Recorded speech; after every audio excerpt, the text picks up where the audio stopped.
السلام علیکم۔ امید کرتی ہوں کہ آپ سب ٹھیک ہوں گے۔ آج میں آپ سے اپنا پہلا ناول شیئر کرنے جا رہی ہوں، اس امید سے کہ آپ کو یقیناً پسند آئے گا۔ دلوں کا سفر، ایپیسوڈ نمبر 1، خوابوں کی دنیا میں نیا آغاز۔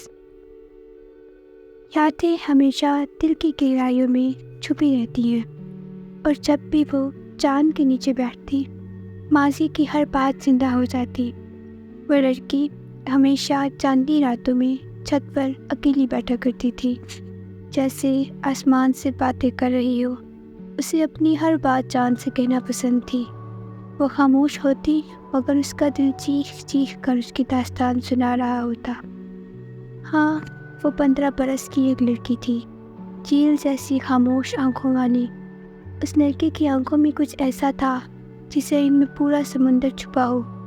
اس لڑکی کے ہونٹوں پر ہمیشہ ایک نامعلوم سرگوشی رہتی تھی، جیسے وہ کسی چھپے راز کو سنبھالے ہوئے ہو۔ وہ لڑکی ہمیشہ مسکراتی رہتی تھی، مگر اس کے اندر ایک گہری خاموشی چھپی ہوئی تھی، کچھ نامکمل آرزوؤں کا تنازع، باتیں جو صرف اس کے دل میں دفن تھی۔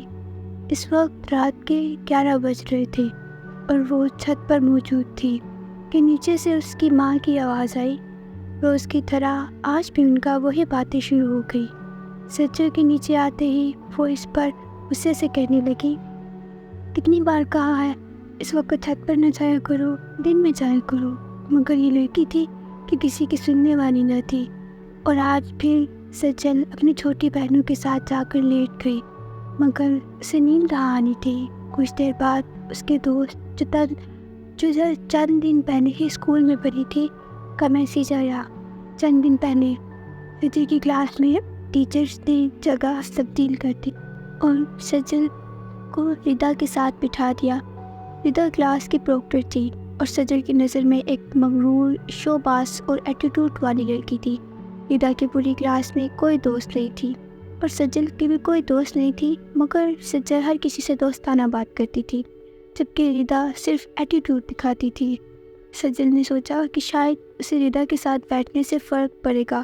وہ جانتی تھی کہ ردا کی خاموشی اور ایٹیٹیوڈ کے پیچھے کوئی نہ کوئی کہانی ہے۔ سجل نے دل میں فیصلہ کیا کہ وہ ردا کے ساتھ دوستانہ رویہ اختیار کرے گی، شاید اس کے چہرے کے پیچھے چھپی کوئی کہانی کو جان سکے۔ دوسری طرف ردا نے سجل کی کوششوں کو شک و شبہے کی نظر سے دیکھا۔ وہ سجل کی دوستانہ باتوں کو اپنی ذاتی خواہش کا حصہ مانتی تھی۔ اسے سمجھنے کی کوشش میں ردا نے اپنی خود ساختہ دیواروں کو توڑنے کا فیصلہ کیا۔ سجل نے ہر ممکن کوشش کی کہ وہ ردا کے قریب جا سکے اور اس کی دل کی گہرائیوں میں جھانک سکے، لیکن ردا کی دیواریں بہت مضبوط تھیں۔ ردا کی خاموشی اور ایٹیٹیوڈ کے پیچھے چھپے رازوں کو جاننے کی سجل کی کوششیں کبھی کبھار کامیاب ہوتی، مگر ردا اکثر اپنی حقیقت چھپانے میں کامیاب رہتی۔ ایک دن سجل نے دیکھا کہ ردا کا رویہ معمول سے کچھ زیادہ نرم ہے۔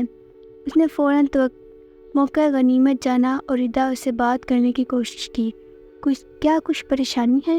سجل نے احتیاط سے پوچھا۔ ردا نے سر جھکا کر مصلحت کے انداز میں جواب دیا، نہیں، کچھ نہیں۔